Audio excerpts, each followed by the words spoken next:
Hello दोस्तों, स्वागत है आप सभी का आज की क्लास में।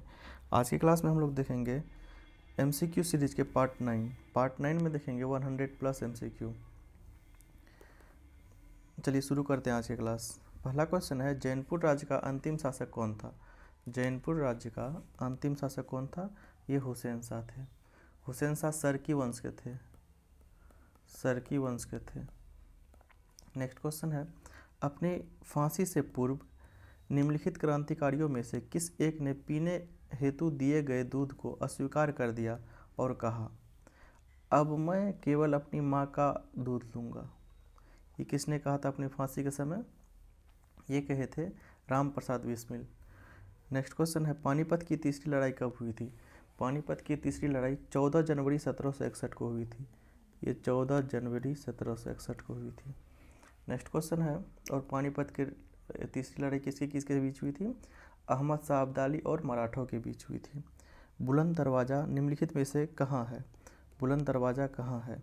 ये बुलंद दरवाज़ा फतेहपुर सिकरी में है। फतेहपुर सिकरी में है। ये अकबर के द्वारा बनवाया गया था। नेक्स्ट क्वेश्चन है, किस गुप्त शासक ने अपने बड़े भाई की हत्या कर सत्ता प्राप्त की थी? किसने? चंद्रगुप्त द्वितीय ने अपने बड़े भाई की हत्या कर सत्ता प्राप्त की थी। इनके बड़े भाई किसकी हत्या किए थे? ये रामगुप्त की हत्या किए थे। रामगुप्त की हत्या करके ये सत्ता प्राप्त की। वर्धन राजवंश की स्थापना किसने की थी? वर्धन राजवंश की स्थापना पुष्यभूति ने की थी। पुष्यभूति किए थे वर्धन राजवंश की स्थापना, और ये थानेश्वर में किए थे। हर्षवर्धन इसी वंश का एक शासक था। नेक्स्ट क्वेश्चन है, रोमन साम्राज्य से व्यापारिक संबंध किसने स्थापित की? रोमन साम्राज्य से व्यापारिक संबंध किसने स्थापित की? ये हो जाएगा कुषाणों ने। नेक्स्ट, मगध शासक बिंबिसार का चिकित्सक कौन था? ये जीवक। नेक्स्ट, मुस्लिम शासक मगध बिंबिसार जो थे हर्यक वंश के संस्थापक थे। हर्यक वंश। नेक्स्ट, मुस्लिम शासक जिसका साम्राज्य दार उल इस्लाम का एक भाग माना जाता है, कौन था? वह मुस्लिम शासक कौन था जिसका साम्राज्य दार उल इस्लाम का एक भाग माना जाता है? ये इल्तुतमिश था। इल्तुतमिश। नेक्स्ट क्वेश्चन देखेंगे हम लोग, क्वेश्चन नंबर 10। तुगरिल खां ने किसके शासनकाल के दौरान विद्रोह किया था? तुगरिल खां ने किसके शासनकाल के दौरान विद्रोह किया था? ये बलबन के शासनकाल के दौरान विद्रोह किया था। सर्वप्रथम किस मुगल शासक ने ब्रिटिश के विरुद्ध संघर्ष किया था? ये औरंगजेब किए थे। ब्रिटिश के विरुद्ध सर्वप्रथम औरंगजेब के द्वारा किया गया था। ये 1686 में किया गया था। 1686 में। नेक्स्ट क्वेश्चन देखेंगे, निम्नलिखित में से कौन से सामाजिक सुधार विलियम बेंटिक ने प्रारंभ किए थे? विलियम बेंटिक ने कौन से सामाजिक सुधार प्रारंभ किए थे? ये सती प्रथा का उन्मूलन। सती प्रथा का उन्मूलन विलियम बेंटिक करते हैं, और दास प्रथा का उन्मूलन करते हैं। धर्म परिवर्तन के कारण अयोग्यता के प्रावधान को हटाना, ये नहीं किए थे। ठगों की संगठित गिरोह को दमन करना, ये किए थे। दास प्रथा को उन्मूलन करते हैं ये 1833 ईस्वी में। ये ठगों की उन्मूलन करते हैं 1830 ईस्वी में, और सती प्रथा का उन्मूलन करते हैं 1829 ईस्वी में। ठगों को 1830, दास प्रथा का 1833 और सती प्रथा का 1829। 1, 2 और 4 आंसर हो जाएगा सी। नेक्स्ट देखेंगे, किसने सिंध विजित कर उसका अधिकरण किया? चार्ल्स नेपियर सिंध विजित कर उसका अधिकरण कर लेते हैं 1843 ईस्वी में। और गवर्नर जनरल कौन थे उस समय 1843 ईस्वी के समय? आप लोग हमको बताइए। एलन बरो थे। एलन बरो।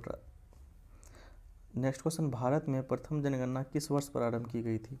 भारत में प्रथम जनगणना किस वर्ष प्रारंभ की गई थी? ये 1872 में प्रारंभ की गई थी, और उसमें गवर्नर थे लॉर्ड मेयो थे। और प्रथम नियमित जनगणना जो हुई थी ये 1881 ईस्वी से शुरू हुई थी, और ये रिपन के काल में। नेक्स्ट क्वेश्चन देखेंगे, सुखदेव, भगत सिंह और राजगुरु को किस तारीख को फांसी हुई थी?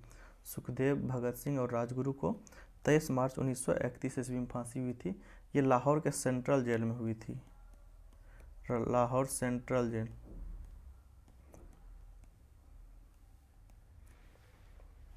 नेक्स्ट क्वेश्चन देखेंगे, महात्मा गांधी द्वारा 1940 में प्रारंभ किए गए व्यक्तिगत सत्याग्रह के तीसरे सत्याग्रही कौन थे?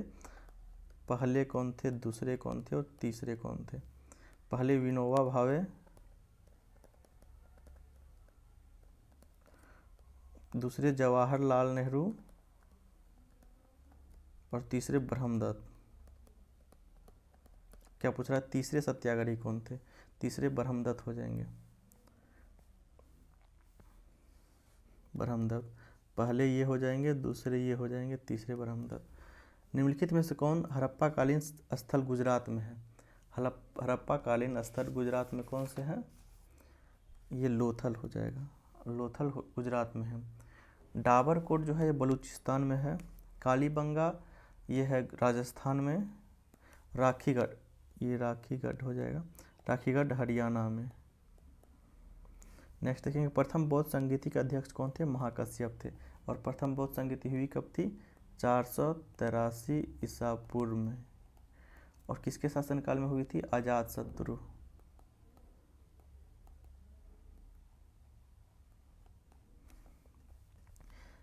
किरातार्जुनीय पुस्तक के लेखक कौन है? किरातार्जुनीय पुस्तक के लेखक कौन है? भारवी पुस्तक के लेखक। ये पल्लव कालीन कवि हैं, भारवी। बोध गया में किससे ज्ञान की प्राप्ति हुई थी? इससे आसान क्वेश्चन क्या हो सकता है? गौतम बुद्ध को बोध गया में ज्ञान की प्राप्ति हुई थी। चोल वंश का संस्थापक कौन था? चोल वंश का संस्थापक कौन था? ये विजयालय हो जाएंगे। विजयालय चोल वंश का स्थापना करते हैं और अपनी राजधानी तंजावुर को बनाते हैं, या तंजावुर या तंजौर। कुतुब मीनार किसके द्वारा पूरा किया गया था? यहाँ पूछ रहा है पूरा किसके द्वारा किया गया था? कुतुब मीनार इल्तुतमिश ने पूरा करवाया था। और शुरू कौन किया था? कुतुबुद्दीन ऐबक के द्वारा शुरू किया गया था। नेक्स्ट क्वेश्चन देखेंगे, विजयनगर साम्राज्य के संस्थापक कौन है? विजयनगर साम्राज्य के संस्थापक हरिहर और बुक्का हैं। और हरिहर बुक्का अपने पिता के नाम पर संगम वंश की स्थापना की। संगम वंश, संगम वंश यहाँ पे याद रखेंगे। उसके बाद आया सुलु वंश, तुलु वंश और अरविडु वंश। SSTA विजयनगर साम्राज्य के वंश है। किस मुगल शासक के समय में सर थॉमस रो भारत आया था? किस मुगल शासक के समय में? ये जहांगीर के शासक के समय में सर थॉमस रो भारत आए थे। आईना अकबरी किसके द्वारा लिखी गई थी? आईना अकबरी अबुल फजल के द्वारा लिखी गई है।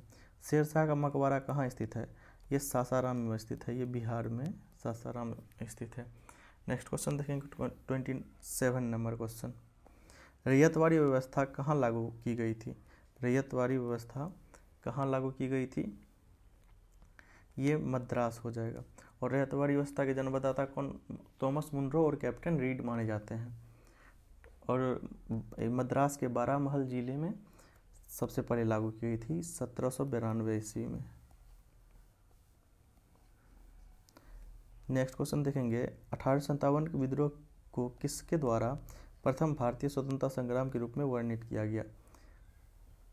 ये BD सावरकर के द्वारा प्रथम भारतीय स्वतंत्रता संग्राम के रूप में वर्णित किया गया। बायोमास का एक उल्टा पिरामिड किस परिस्थितिकी तंत्र में पाया जाता है? इस समुद्री परिस्थितिकी तंत्र, मतलब जल परिस्थितिकी तंत्र में पाया जाता है, समुद्री हो जाएगा। 29 का A।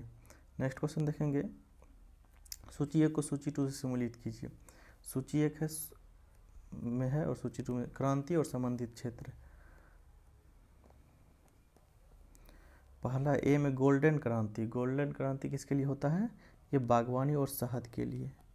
ग्रे क्रांति, ग्रे क्रांति ये उर्वरक के लिए होता है। पीली क्रांति तिलहन के लिए और ब्लैक क्रांति पेट्रोलियम के लिए। A3 A2 B4 A number answer हो जाएगा इसका। नेक्स्ट क्वेश्चन देखेंगे 31 नंबर क्वेश्चन, कौन सा एक देश स्थल रुद्र है? स्थल रुद्र कौन सा देश है? ये हो जाएगा उरुग्वे, पेरुग्वे, सूरीनाम और बोलिविया। इसका सही आंसर हो जाएगा बोलीविया। चलिए देखते हैं बोलीविया देश कहाँ। ये दक्षिण अमेरिका में पड़ता है। दक्षिण अमेरिका में पड़ता है। दक्षिण अमेरिका में ये देखिए, ये है बोलीविया, ये बोलीविया है।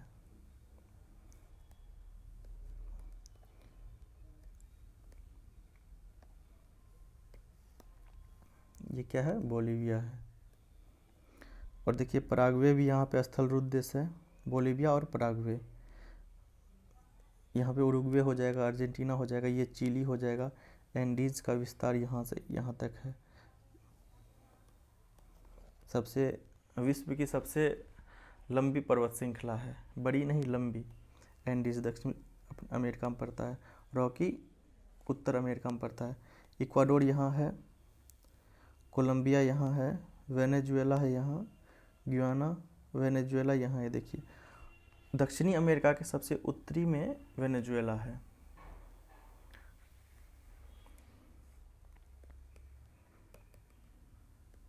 ये देखिए वेनेजुएला।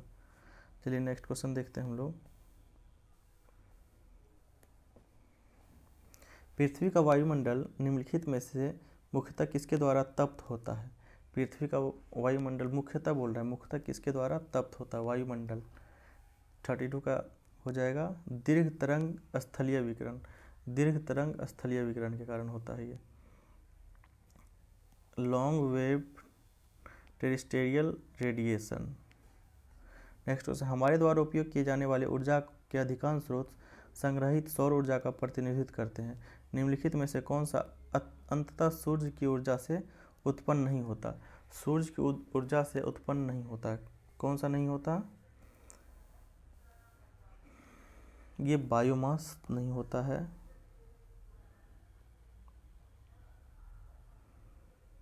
नहीं बायोमास तो होता, नाभिकीय ऊर्जा नहीं होता है। पूछ रहा है कौन सा ऊर्जा नहीं होता है? नाभिकीय ऊर्जा नहीं होता है, और पवन ऊर्जा तो होता है, भूतापीय, अरे कौन सा नहीं होता है? पवन ऊर्जा होता है, ना बायोमास होता है, भूतापीय ऊर्जा भी नहीं होता। ये जमीन के अंदर से होता है, नाभिकीय संलयन और विखंडन के कारण, नाभिकीय परमाणु के टूटने के कारण होता है नाभिकीय ऊर्जा। और इसका आंसर हो जाएगा बी एंड डी, दोनों इसका सही हो जाएगा। नेक्स्ट क्वेश्चन हम लोग देखेंगे, निम्नलिखित में से कौन सा एक सही सुमेलित है? इसमें से कौन सा एक सही सुमेलित है?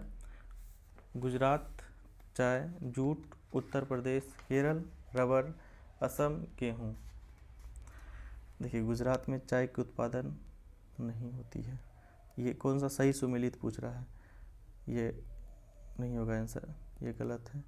उत्तर प्रदेश में जूट, ये गलत है। केरल में रबर की उत्पादन होती है, असम में गेहूं की उत्पादन नहीं होती है। नेक्स्ट क्वेश्चन देखेंगे, सी नंबर इसका आंसर सही हो जाएगा। अभिकथन और कारण है।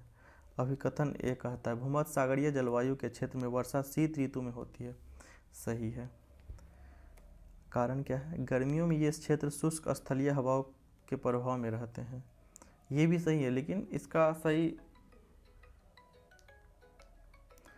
सही व्याख्या नहीं है यार। आंसर क्या हो जाएगा? ए और आर सही है, लेकिन इसका सही व्याख्या नहीं करते, सी आंसर हो जाएगा। नेक्स्ट क्वेश्चन देखेंगे, केंद्रीय पर्यावरण, वन और जलवायु परिवर्तन मंत्रालय के द्वारा भारत सरकार ने डॉल्फिन डे मनाने की घोषणा की है। ये डॉल्फिन डे कब मनाया जाएगा? ये डॉल्फिन डे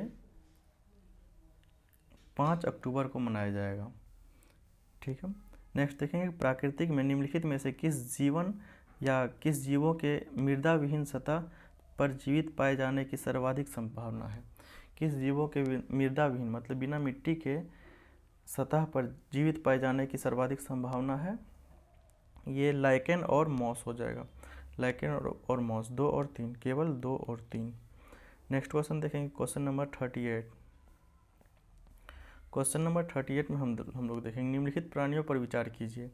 उपयुक्त में से कौन से जीव परभक्षियों द्वारा पकड़े जाने की संभावना को कम करने के लिए स्वयं को लपेटकर अपने सुभेद अंगों की रक्षा करते हैं या करता है?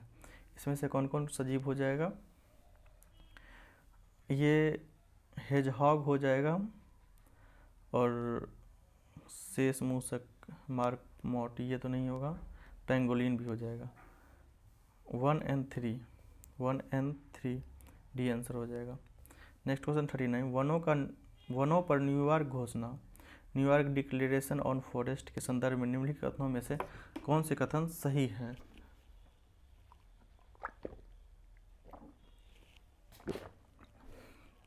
कौन से कथन सही है? पहला हो जाएगा 2014 में संयुक्त राष्ट्र जलवायु शिखर सम्मेलन में पहली बार इसका समर्थन किया गया।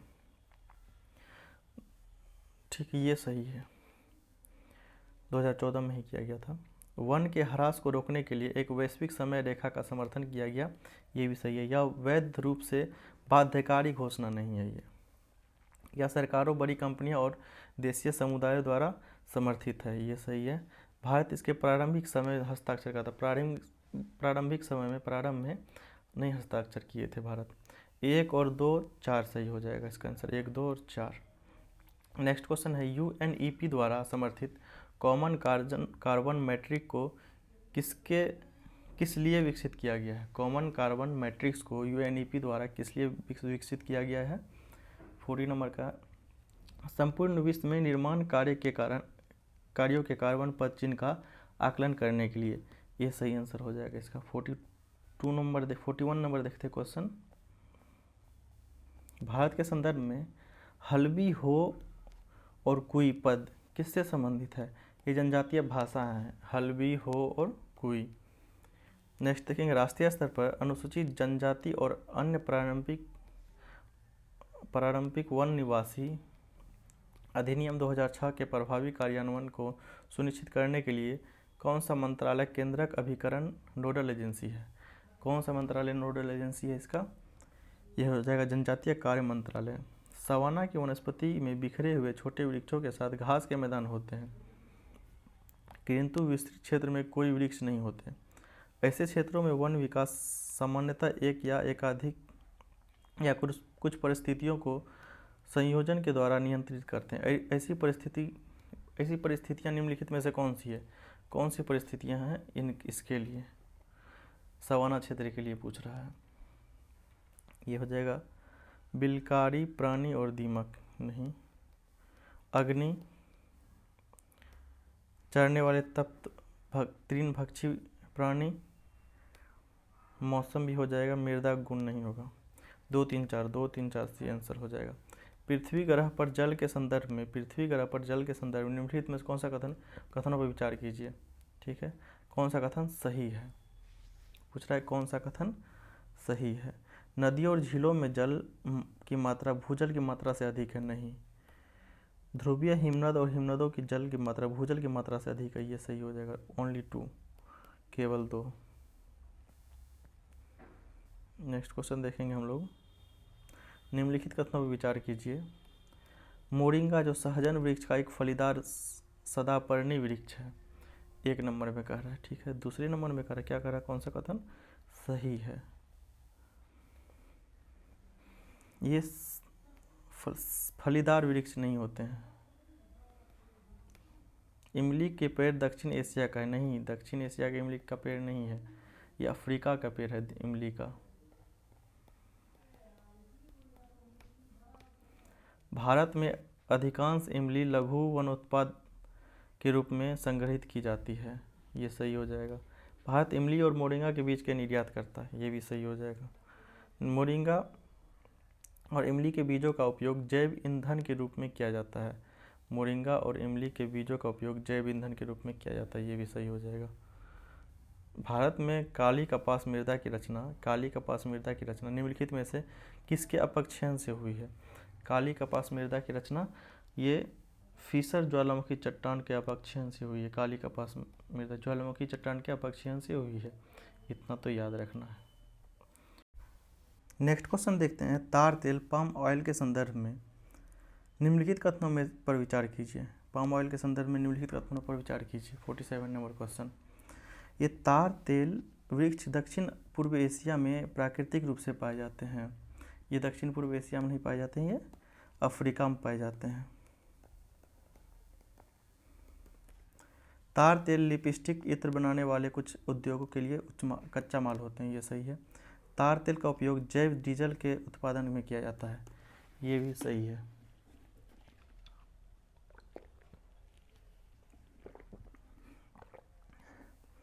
दो और तीन बी आंसर हो जाएगा। नेक्स्ट क्वेश्चन देखेंगे, सिंधु नदी प्रणाली के संदर्भ में निम्नलिखित 4 नदियों में से 3 नदियां इनमें से किसी एक नदी में मिलती है जो सीधे सिंधु नदी से मिलती है। निम्नलिखित नदियां कौन सी है जो सिंधु नदी से सीधे मिलती है? ठीक है, ये रिपीट हो गया है। 48 नंबर क्वेश्चन, कौन कौन सी नदियां हैं इसमें देखेंगे।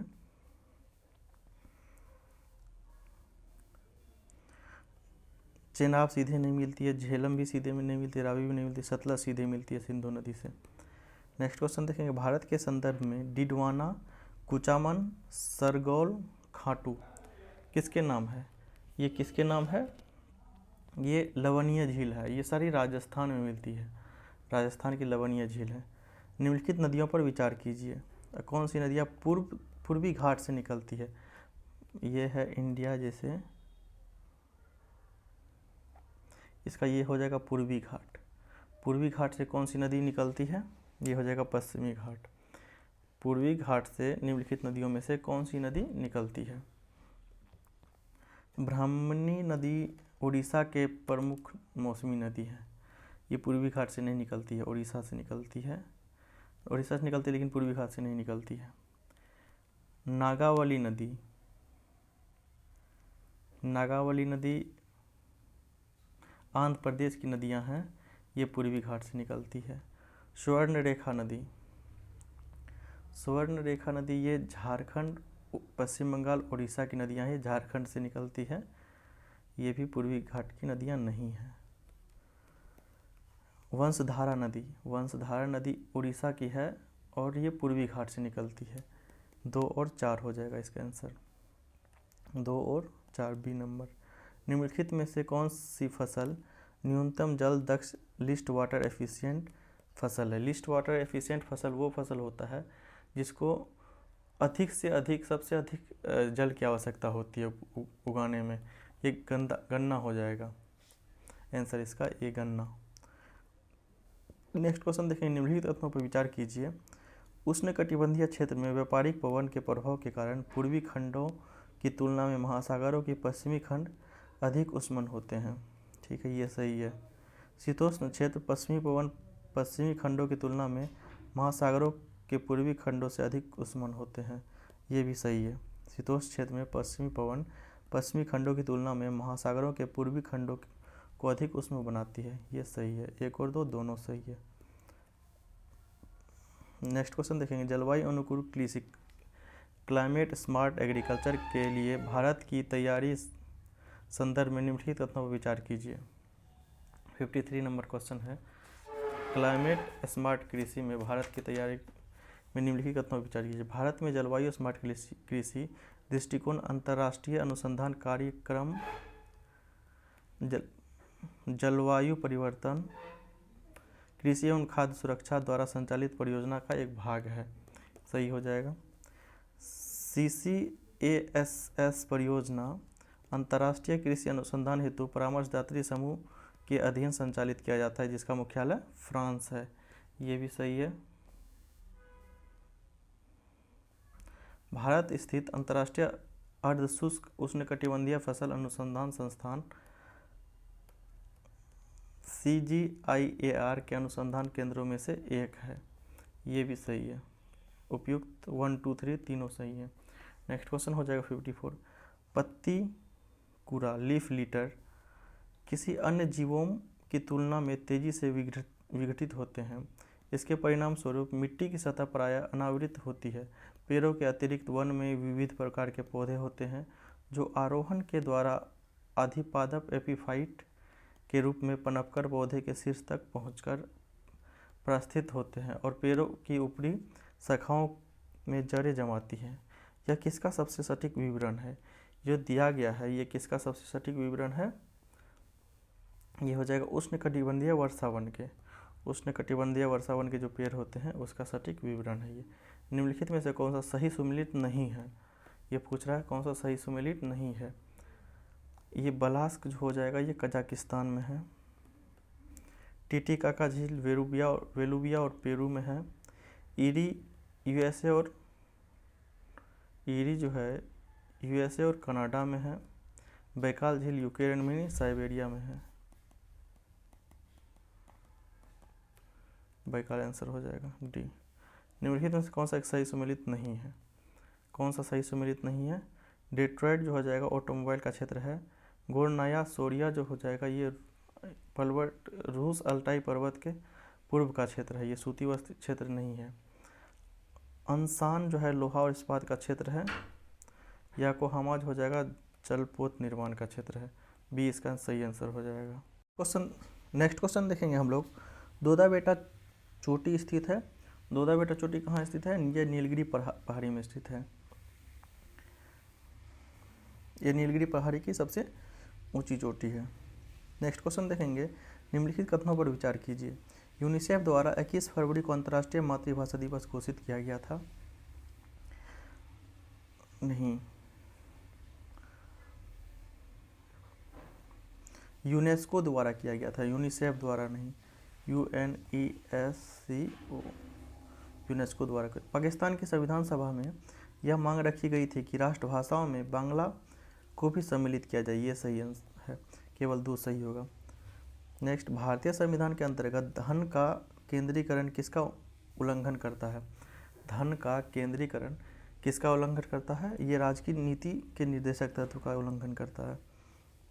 भारत में संपत्ति के अधिकार की क्या स्थिति है? संपत्ति के अधिकार की क्या स्थिति है? यह विधिक अधिकार है जो कि किसी भी व्यक्ति को प्राप्त है। विधिक अधिकार है संपत्ति का अधिकार। बी आंसर हो जाएगा। नेक्स्ट, 26 जनवरी 1950 को भारत की वास्तविक संवैधानिक स्थिति क्या थी? 26 जनवरी 1950 को पूछ रहा है। ये संपूर्ण संप्रभु संपन्न लोकतंत्र गणराज्य थी 26 जनवरी 1950 को। नेक्स्ट देखेंगे, संवैधानिक सरकार का आशय क्या है? संवैधानिक सरकार का आशय पूछ रहा है ये कोई भी, इसका सही आंसर हो जाएगा बी। कोई भी सरकार जिसके प्रमुख के पास नाम मात्र की शक्तियाँ हों, संवैधानिक सरकार कहलाती है।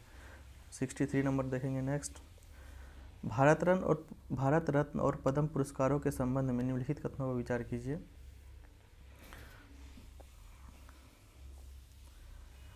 भारत रत्न और पद्म पुरस्कार के संविधान के अनुच्छेद 18(1) के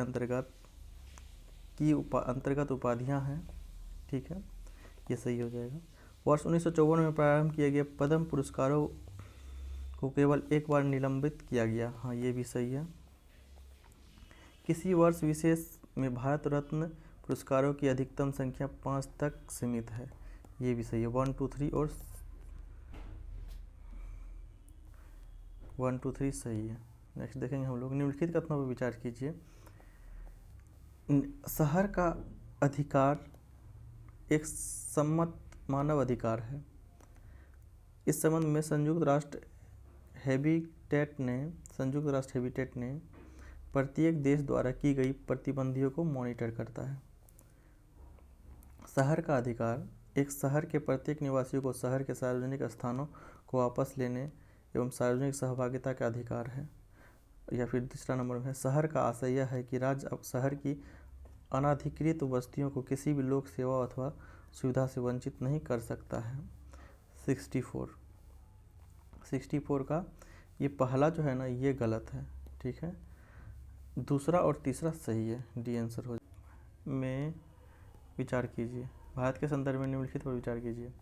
पहला, न्यायिक हिरासत का अर्थ है कि वह अभियुक्त संबंधित मजिस्ट्रेट की हिरासत में है और ऐसे अभियुक्त को पुलिस के स्टेशन में हवालात में रखा जाता है। हवालात में नहीं रखा जाता है, जेल में रखा जाता है। ये गलत है। ठीक है, न्यायिक हिरासत के दौरान मामले की प्रभारी पुलिस अधिकारी न्यायालय की अनुमति के बिना संदिग्ध व्यक्ति से पूछताछ नहीं कर सकता है। ये सही है। केवल 2, अगर सही पूछ रहा है तो ये केवल 2 होगा। सही पूछ रहा है तो केवल 2 होगा सही। भारत के संदर्भ में निम्नलिखित कथनों पर विचार कीजिए। जब एक कैदी पर्याप्त आधार प्रस्तुत करता है तो ऐसे कैदी को पैरोल माना नहीं जा सकता है, क्योंकि वह उस अधिकार का मामला बन जाता है। सेकेंड है, कैदी को पैरोल पर छोड़ने के लिए राज्य सरकार के अपने नियम होते हैं। कैदी को पैरोल पर छोड़ने के लिए राज्य सरकार के अपने नियम होते हैं। कौन से सही है? एक गलत है, केवल 2 सही है। नेक्स्ट क्वेश्चन 67 देखेंगे हम लोग। कानून को लागू करने के मामले में कोई विधान जो किसी कार्यपालक अथवा प्रशासनिक पदाधिकारी को अनिर्देशित और अनियंत्रित विवेकाधिकार देता है, भारत के संविधान के निम्नलिखित अनुच्छेदों में से किसमें का उल्लेख करता है? ये किसका उल्लेख करता है? अनुच्छेद 14 का उल्लेख करता है। नेक्स्ट क्वेश्चन, भारतीय राज्य व्यवस्था में निम्नलिखित कथनों में से कौन सी अनिवार्य विशेषता है जो यह दर्शाती है कि उसका स्वरूप संघीय है? ये क्या दर्शाती है? न्यायपालिका की स्वतंत्रता सुरक्षित है। ये दर्शाती है कि उसका स्वरूप संघीय है। न्यायपालिका की स्वतंत्रता सुरक्षित है। नेक्स्ट देखेंगे 69 नंबर क्वेश्चन। निम्नलिखित में से कौन सा राज्य शब्द को सर्वोत्तम रूप से परिभाषित करता है? राज्य शब्द को कौन सा सर्वोत्तम रूप से परिभाषित करता है? ये हो जाएगा व्यक्तियों का एक समुदाय जो बिना किसी बाध्य नियंत्रण के एक निश्चित भूभाग में अस्थायी रूप से निवास करता है, जिसकी एक संगठित सरकार होती है। यह करता है राज्य को सर्वोत्तम रूप से परिभाषित। नेक्स्ट देखेंगे, भारतीय न्यायपालिका के संदर्भ में निम्नलिखित कथनों पर विचार कीजिए। भारत के राष्ट्रपति की पूर्वानुमति से भारत के मुख्य न्यायाधीश द्वारा उच्चतम न्यायालय से सेवानिवृत्त किसी न्यायाधीश को उच्चतम न्यायालय के न्यायाधीश की पद पर बैठाने और कार्य करने के लिए बुलाया जा सकता है। ये पूछ रहा है, सही है, एक सही है। भारत के किसी भी उच्च न्यायालय को अपने निर्णय के पूर्वावलोकन की शक्ति प्राप्त है, जैसा कि उच्चतम न्यायालय पर नहीं, उच्चतम न्यायालय के बराबर नहीं प्राप्त है। ये गलत हो जाएगा, केवल ये सही है, केवल 1 सही है। भारत के संदर्भ में निम्नलिखित कथनों पर विचार कीजिए। भारत में केवल एक नागरिक और एक ही अधिवास है।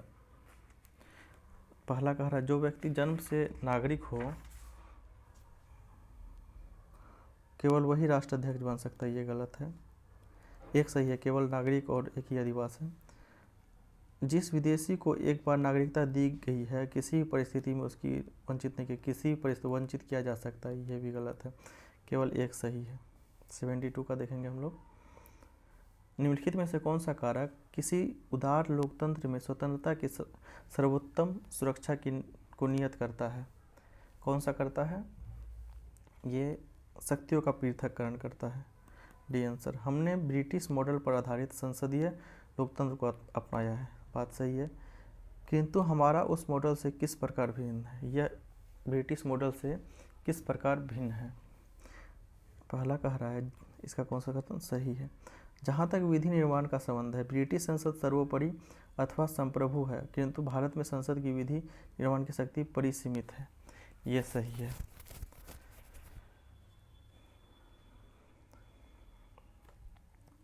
दूसरा कह रहा, भारत में संसद के किसी अधिनियम के संशोधन की संवैधानिकता से संबंधित मामले उच्चतम न्यायालय द्वारा संविधान पीठ को भेजे जाते हैं। ये भी सही है, 1 और 2 दोनों सही है।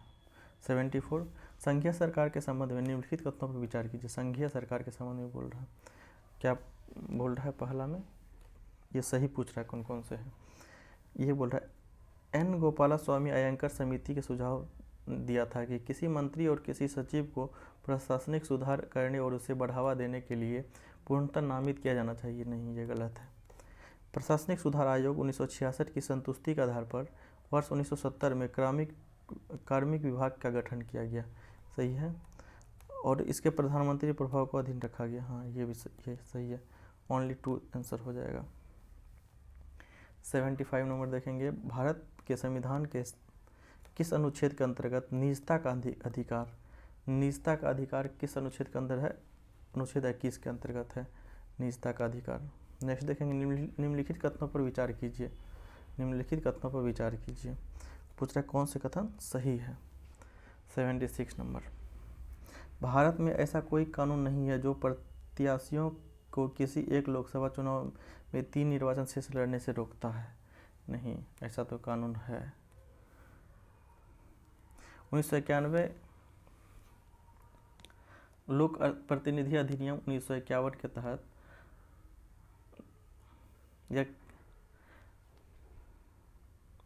कोई भी देखिए, लोक प्रतिनिधि अधिनियम 1951 के तहत कोई भी प्रत्याशी एक से अधिक लोकसभा क्षेत्र में प्रत्याशी नहीं बन सकता है। ठीक है। बी में कहता है 1991 में लोकसभा चुनाव में श्रीदेवी लाल ने 3 लोकसभा निर्वाचित क्षेत्र से चुनाव लड़ा था। ये सही है।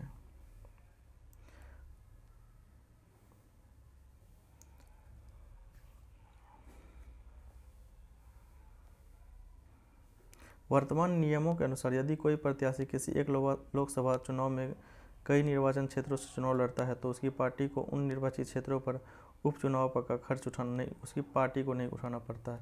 ये गलत है, केवल 2 सही है। 76 का 77 में भारत के उच्चतम न्यायालय के प्रमुख न्यायाधीश का सही क्रम क्या है? उच्चतम न्यायालय के प्रमुख न्यायाधीश का सही क्रम क्या है? इसका सही आंसर हो जाएगा D, HL Dattu, TS Thakur, Jagdish Singh खेखर। नेक्स्ट देखेंगे 78 नंबर क्वेश्चन। राज्य विधान परिषद के उत्साधन के लिए राज्य विधानसभा द्वारा संविधान के अनुच्छेद 169 के अंतर्गत स्वीकृत संकल्प के बारे में निम्नलिखित में से कौन सा कथन सही है? कौन सा कथन सही है? इसका बी आंसर हो जाएगा, केंद्र सरकार पर कोई बाध्यता आरोपित नहीं करता कि वह संसद में विधि निर्माण हेतु कार्यवाही करे। नेक्स्ट देखेंगे हम लोग 79 नंबर क्वेश्चन। कथन और कारण है। कथन एक कहता है कि नियंत्रक एवं महालेखा परीक्षक का कर्तव्य न केवल व्यय की वैधता सुनिश्चित करना है अपितु औचित्य भी है। दूसरा क्या कह रहा है कि सही है, उसे वित्तीय प्रशासन के क्षेत्र में संविधान और संसद के कानून बनाए रखना है। ये भी सही है। और ए और आर दोनों सही है, और आर जो है ए की व्याख्या करता है। नेक्स्ट क्वेश्चन देखेंगे। I2U2 ग्रुपिंग का सदस्य नहीं है। I2U2 में कौन सा सदस्य है? ये भारत है, इजराइल है, संयुक्त अरब अमीरात है, एक अमेरिका है, ये ईरान नहीं है। भारत के नियोजित अनियत मजदूरों के संबंध में निम्नलिखित कथनों पर विचार कीजिए। अनियमित मजदूर हो जाएगा, अनियमित मजदूर, नियोजित और अनियमित मजदूर के संदर्भ में निम्नलिखित कथनों पर विचार कीजिए। सभी अनियत मजदूर कर्मचारी भविष्य निधि सुधार के हकदार हैं। सही हो जाएगा। सभी अनियत मजदूर नियमित कार्य समय एवं सर्वोपरि समयोपरि भुगतान के हकदार हैं। ये समयोपरि भुगतान के हकदार हैं, ये भी सही हो जाएगा।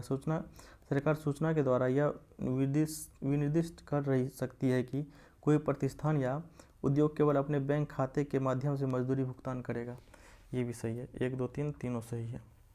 82 नंबर। आर्थिक मंदी के समय में निम्नलिखित में से कौन सा कदम उठाए जाने का संभावना होती है?